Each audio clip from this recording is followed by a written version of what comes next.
Alors d'abord, un grand merci pour avoir répondu largement à cette invitation de cette soirée. Merci à Daniel Sabirov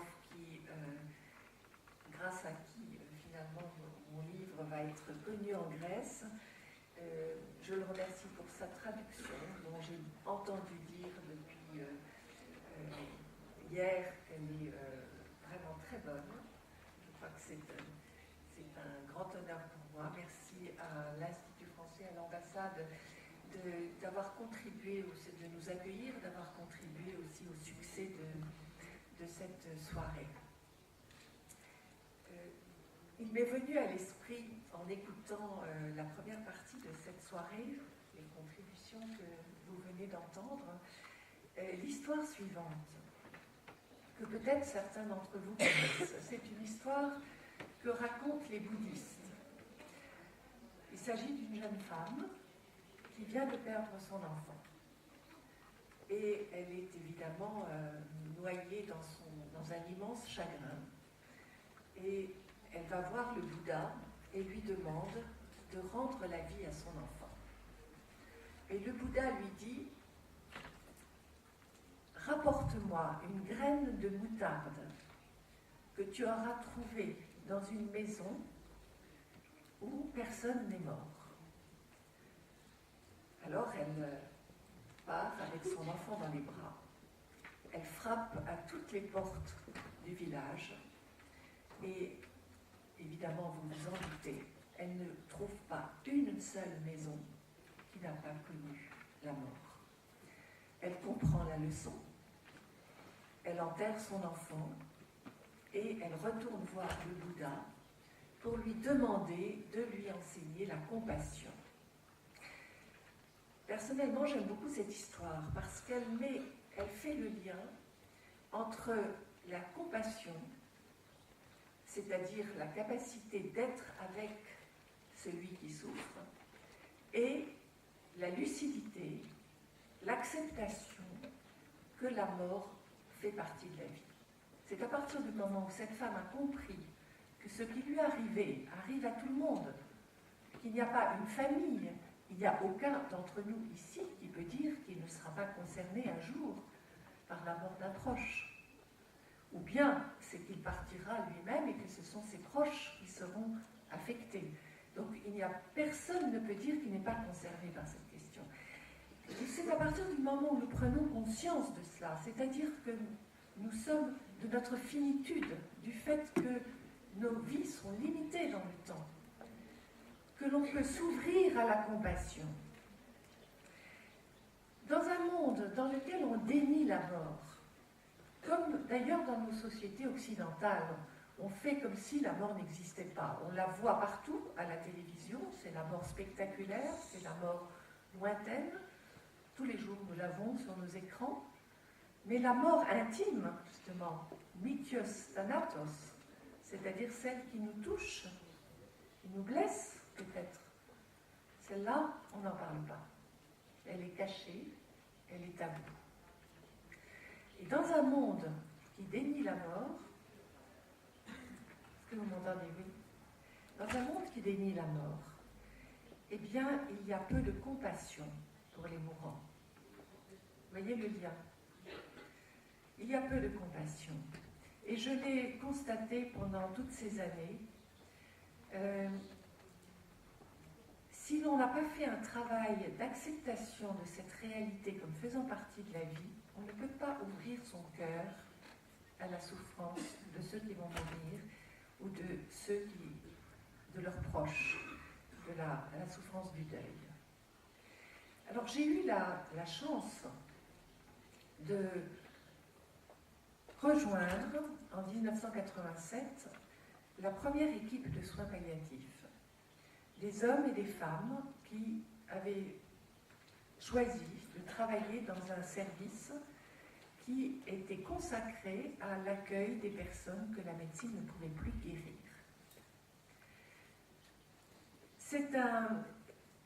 Cette équipe de médecins, d'infirmières, de psychologues, de bénévoles aussi, évidemment, évidemment, est une équipe qui était motivée, qui était volontaire, est une équipe qui avait réfléchi à sa propre, je dirais, sa propre mortalité. Donc une équipe qui était prête à soigner avec compassion. Cette équipe avait, je dirais, c'était donné comme principe, 4 principes, je dirais, ont conduit l'état d'esprit, je dirais l'esprit palliatif, la démarche qui a animé son action. Et comme c'était une équipe pionnière, je peux dire que cette approche qu'on appelle maintenant la démarche palliative, cette approche repose donc sur 4 principes. Le premier principe, c'est de considérer que la mort n'est pas l'échec de la médecine. Je crois que tant que les médecins resteront persuadés que la mort est l'échec de la médecine, ils continueront à, je dirais, soigner, prolonger la vie, faire des traitements parfois inutiles, parfois futiles, parce qu'ils ne pourront pas assumer ce qui fait pourtant partie de leur mission, qui est de soigner jusqu'au bout. Il faut accepter que la mort est tout simplement notre destinée à tous. Et que si on ne peut plus guérir quelqu'un, ce n'est pas parce qu'on a atteint les limites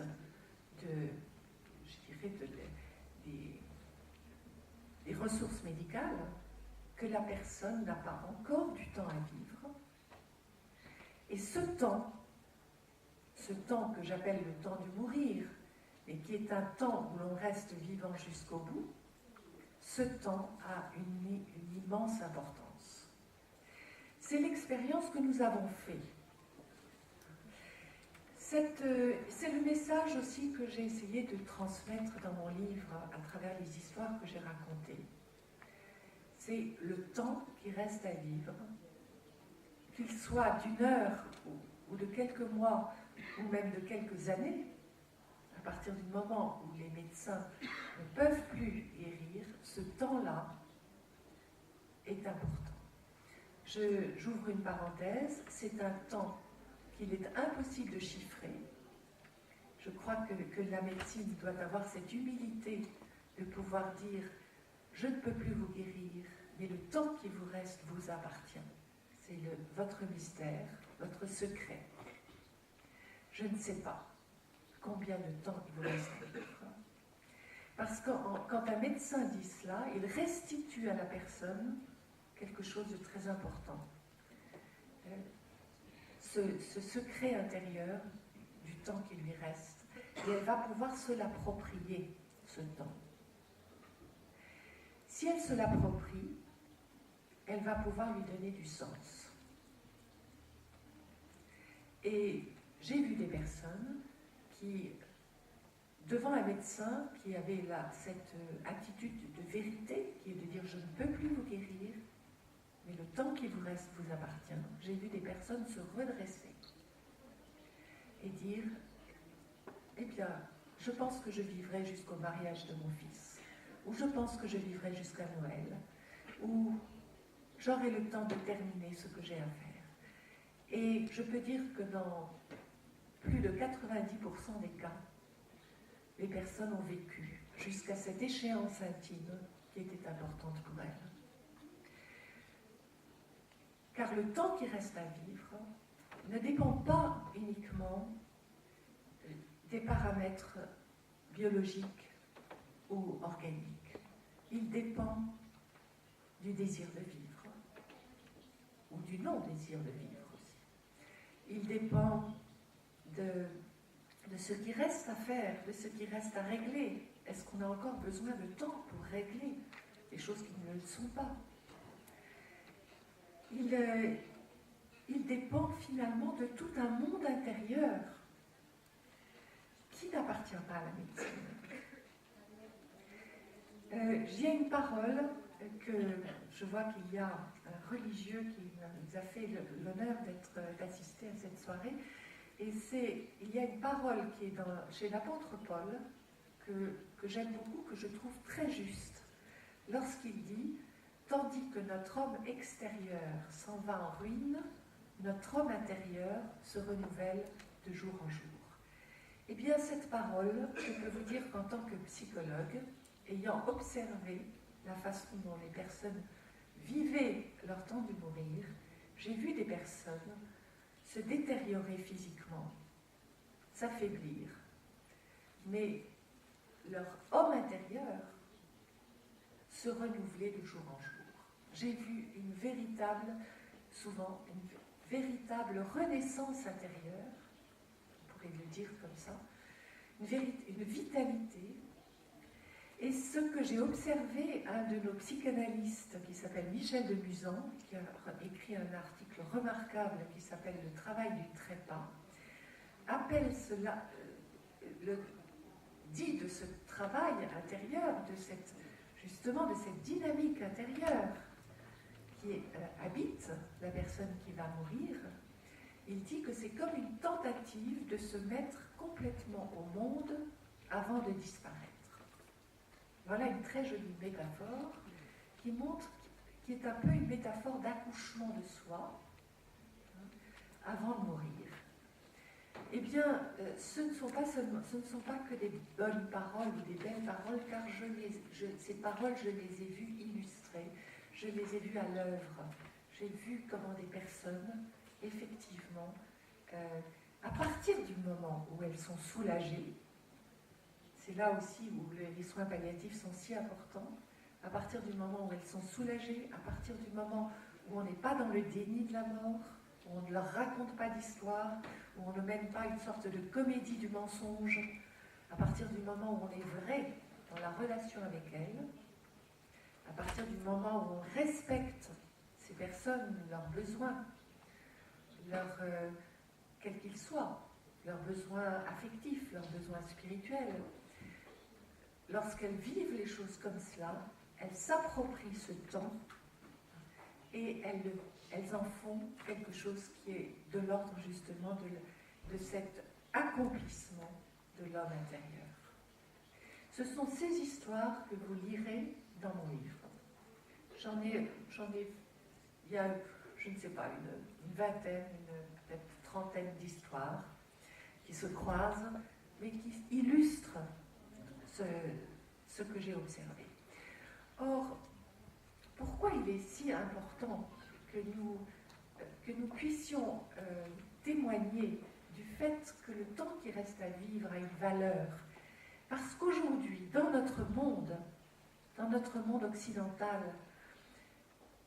l'image que nous avons de ce temps est une image très très négative.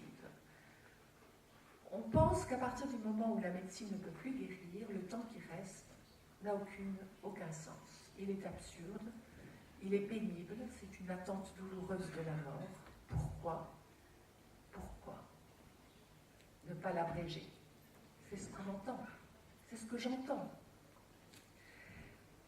Beaucoup de personnes pensent que ce temps n'a aucun sens.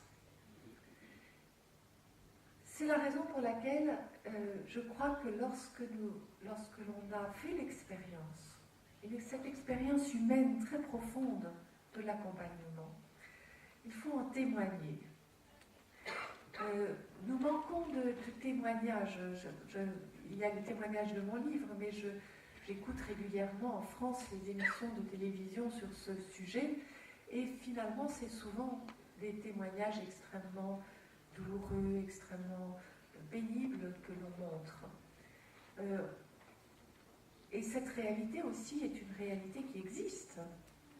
Je ne veux pas dire que toutes les fins se déroulent comme celles que j'ai décrites, parce que lorsque il n'y a pas de culture palliative, lorsque les médecins n'ont pas été formés à soulager la douleur, lorsqu'ils n'ont pas appris à communiquer avec la personne en fin de vie, une communication, un dialogue de vérité. Il ne s'agit pas de balancer brutalement une vérité que l'autre ne peut pas entendre. Ce n'est pas ça, la question de la vérité. Vous avez compris que la question de la vérité, c'est une question qui est extrêmement délicate. Il ne s'agit pas de dire la vérité, mais de laisser l'autre venir à sa vérité, de permettre l'autre de nous dire ce qu'il sait. Et cela, les médecins peuvent l'apprendre. Un médecin peut dire « je ne peux plus vous guérir ». Le temps qui vous reste vous appartient. Et quand un patient lui dit « mais docteur, j'en ai pour combien de temps? Est-ce que j'en ai pour combien de temps ?» de pouvoir dire ce qu'il sait, c'est-à-dire il ne sait pas. Je ne sais pas. Que sentez-vous? Laissez l'autre nous dire ce qu'il sent. Car une personne gravement malade, c'est quelqu'un qui, dans son corps, sent les choses. Elle a besoin, pour pouvoir dire ce qu'elle sent, évidemment, d'une écoute, d'une présence. Donc, la question de la vérité, ce n'est pas de dire des choses que l'on ne sait pas, on dit ce que l'on sait et pas plus, et on laisse l'autre nous dire ce qu'il sait. On laisse l'autre aussi cheminer vers sa vérité. C'est-à-dire qu'une personne va pouvoir poser une question un jour, elle ne pourra sans doute pas aller plus loin ce jour-là. 8 jours plus tard, elle va poser une autre question, elle va aller un petit peu plus loin. Parce qu'entre-temps, ça aura travaillé en elle. Et peu à peu, elle va aller vers sa vérité. Ce qu'il faut comprendre aussi, et que j'ai découvert dans ce travail en tant que psychologue, c'est qu'il y a quelque chose de terriblement paradoxal. On peut savoir que l'on va mourir et ne pas y croire. C'est ainsi que l'être humain fonctionne. Il sait, oui, il sait, on ne peut plus me guérir, je vais probablement mourir, je ne sais pas quand, mais... Et en même temps, il n'y croit pas.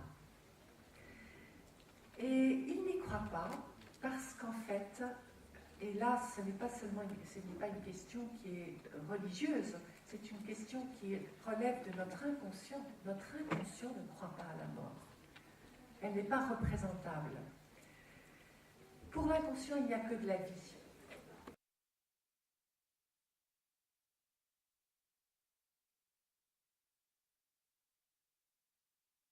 Quelque chose que Freud, le psychanalyste viennois, a très très bien expliqué dans un texte qui s'appelle Le clivage du moi, c'est le cheminement de deux pensées contradictoires. Une pensée qui dit « oui, je sais, tous les signes sont là, je vais mourir », et l'autre pensée qui dit « la mort n'existe pas ». Deux pensées contradictoires. Lorsque nous avons compris cela, nous pouvons accompagner quelqu'un dans la vérité. Parce que nous pouvons valoriser cette vie qui est là jusqu'au bout. Je vais vous donner un exemple. Une personne, le matin, je vais près d'elle, elle me dit vous savez, je n'en ai plus pour très longtemps, j'ai organisé mes obsèques. Et elle me parle de l'organisation de ses obsèques. Et je me dis, voilà, cette personne sait qu'elle va mourir. L'après-midi, je reviens dans cette chambre, et là, il y a un rayon de soleil qui arrive dans la chambre, la personne elle a un grand sourire, elle vient de recevoir la visite de quelqu'un qu'elle aime, et elle me dit, vous savez, quand j'irai mieux, je deviendrai bénévole. C'est la même personne. Un discours le matin, un autre discours le soir. C'est la même personne, c'est exactement l'illustration de cette phrase d'un poète français, Max-Paul Fouché, « Mourir existe, la mort n'existe pas ». Voilà ce que vivent nos patients en fin de vie. Donc, la seule attitude, c'est évidemment, comme je le disais, de dire ce que l'on sait, mais pas plus, et de laisser l'autre se frayer un chemin, son chemin, avec les ressources qui sont les siennes. et qui sont souvent insoupçonnés. La personne ne sait pas. Nous sommes ici des bien portants. Et si nous pensons à notre mort future, nous nous disons, je ne supporterai pas cette telle et telle chose. Mais qu'est-ce que nous en savons? Quand nous y serons, peut-être que nous supporterons ce que nous n'imaginons pas supporter aujourd'hui. Et surtout, ce que nous ne savons pas, c'est que nous aurons des ressources que nous ignorons aujourd'hui. Car, au fur et à mesure que l'on approche de sa mort, et ça aussi je l'ai découvert, les personnes ont des ressources internes insoupçonnées. Une force intérieure, on pourrait dire. Peut-être une force spirituelle. Une force... les personnes ont cette capacité de vivre, de se frayer un chemin jusqu'à leur mort. Certaines personnes, peut-être, effectivement, ne trouveront pas ce chemin. Mais si l'on regarde bien, elles ne le trouveront pas, et souvent elles mourront avant de mourir, on pourrait dire ça comme ça, c'est-à-dire elles se replieront sur elles-mêmes, elles couperont la communication avec leur entourage, elles se renfermeront. Pourquoi? Parce qu'il n'y aura pas d'humain autour pour les accompagner. C'est-à-dire que nous mesurons là la responsabilité humaine que nous avons, tous, pas seulement les médecins et les infirmières, mais tous, cette responsabilité d'être le proche de celui qui va mourir, d'être celui qui est témoin de ce qu'il vit. Nous allons avoir peur, évidemment, parce que peut-être... En tout cas, là, je parle d'un pays que je connais, qui est la France, dans lequel on a perdu la culture de l'accompagnement, dans lequel, depuis 2 générations, les familles n'ont pas vu mourir quelqu'un chez soi. Les gens meurent à l'hôpital maintenant. Et bien, quand on n'a pas vu mourir quelqu'un chez soi, lorsqu'on a perdu ce savoir qui existait autrefois dans les familles, eh bien, on est démunis. Et donc, on ne sait pas être tout simplement là. Et dans le livre que vous découvrirez, vous verrez que une grande partie du travail que j'ai accompli dans ce service, c'était d'accompagner les familles au chevet de leurs proches. Tout simplement, d'entrer avec elles dans la chambre, de m'asseoir avec elles, de leur expliquer peut-être ce qui est en train de se passer, et surtout de leur dire la seule chose que vous pouvez faire maintenant, c'est d'être présent. C'est de tenir la main de la personne ou de la prendre dans vos bras.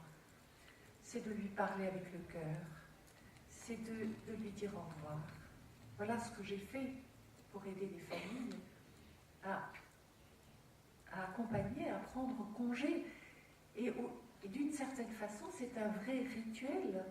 Un rituel d'accompagnement qui consiste, au fond, à donner la permission de mourir. Parce qu'une personne qui est arrivée au bout de son chemin, parfois, elle ne peut pas mourir parce qu'elle sent que son entourage n'est pas prêt. Et donc, elle va rester dans cette sorte d'entre-deux, entre la vie et la mort, une sorte de coma vigile que les médecins connaissent bien, les soignants aussi. Dans cet état dont on se demande ce que c'est entre la vie et la mort, eh bien ces personnes souvent tout simplement attendent que la famille ait fait un chemin d'acceptation et puisse leur permettre de mourir. Voilà le travail que nous avons fait. On nous a souvent demandé mais comment vous pouvez travailler comme ça au quotidien avec des personnes dans un service où il y a en moyenne 20 décès par mois, comment vous pouvez faire? Alors je vous en ai donné quelques raisons, ce qui permet de faire ce travail, la motivation, le fait qu'on soit au clair avec la question de la mort, que l'on ne soit pas dans le déni de la mort, que l'on soit dans la compassion. Il y a évidemment la formation. Il est vrai que nous sommes formés. Il y a le fait que nous soyons, que dans une équipe comme ça, on est soutenu psychologiquement. car ce n'est pas facile de travailler au quotidien auprès de personnes dont certaines fins de vie peuvent ne pas être faciles du tout, peuvent être même réveillées chez ceux qui accompagnent des souvenirs douloureux. Eh bien, le personnel a besoin d'être accompagné lui-même. Il a besoin de pouvoir s'exprimer, de pouvoir exprimer ses émotions. C'est ce qu'on appelle le soutien des soignants. Ça peut se faire sous différentes formes, sous forme de groupes de parole, sous forme de la présence d'un psychologue dans un service. C'est une dimension importante. Et puis, un des points qui certainement aide à travailler, c'est de reconnaître que ce travail nous apporte quelque chose. Nous avons tous évolué, nous avons tous mûri au contact des patients que nous avons accompagnés et de leur famille. C'est une véritable initiation à la vie. C'est la raison pour laquelle le sous-titre de mon livre est « Ceux qui vont mourir nous apprennent à vivre ». Car nous avons beaucoup appris. Beaucoup appris sur cette expérience, sur le fait que l'être humain est capable de mourir, que l'être humain a ces forces dont je parlais, ces forces intérieures qui sont à l'œuvre et que nous découvrons souvent, que l'être humain a ce courage aussi, cette lucidité, cet humour que l'on rencontre chez des personnes en fin de vie, et que l'être humain est capable de se transformer jusqu'à la dernière seconde. J'ai vu des personnes, je vais vous donner un exemple, par exemple, qui est dans le livre. Je me souviens d'une femme de 40 ans qui était atteinte d'un cancer en phase terminale. Et cette femme était décrite par son entourage comme une femme qui avait un caractère impossible, qui était très narcissique, qui était décrite par son entourage comme quelqu'un de très dur. Et puis voilà que cette femme est atteinte d'un cancer qui l'altère physiquement. Et donc son narcissisme a beaucoup souffert. Eh bien, un jour où je suis allée la voir, elle m'a dit, je sens, elle avait mis ses mains sur son plexus et elle disait, je sens que j'ai une énergie, un immense amour à libérer. Et je lui ai dit, mais tu peux le faire, ça tu ne peux plus te lever, tu ne peux plus, il y a beaucoup de choses que tu ne peux plus faire, mais ça tu peux le faire, libérer cet amour. Elle m'a fait un grand sourire. Eh bien, pendant 8 jours, les 8 derniers jours de sa vie, parce qu'elle est morte 8 jours plus tard, elle a complètement changé. Son entourage ne la reconnaissait plus. Elle est devenue tendre, affectueuse. Elle a dit des choses à son entourage qu'elle n'avait jamais pu dire. On avait tout à fait l'impression, justement, c'est ce que décrit Michel de Musan, cette tentative de se mettre au monde avant de disparaître, comme s'il y avait une partie d'elle, profonde, qui n'avait jamais pu s'exprimer, pour des raisons qui lui appartiennent, et que nous n'avons pas à juger. Mais voilà que tout un potentiel d'amour a pu s'exprimer dans ces derniers jours. Nous apprenons donc de ces accompagnements. Et certainement que ce que cette expérience nous apprend, c'est à être plus généreux et plus humain. Alors, voilà l'expérience que nous avons faite. Voilà l'expérience que font beaucoup de soignants maintenant en France dans le cadre de ces unités de soins palliatifs. Je voudrais, avant de conclure, alors peut-être, je dirais, dépasser un peu cette expérience qui est celle que j'ai eue il y a 10 ans, et vous parler de l'évolution de cette situation. Parce que, après avoir travaillé comme psychologue, j'ai donc été appelée auprès d'un ministre, puis je suis restée ensuite auprès des ministres suivants, pour essayer de faire évoluer les choses en France.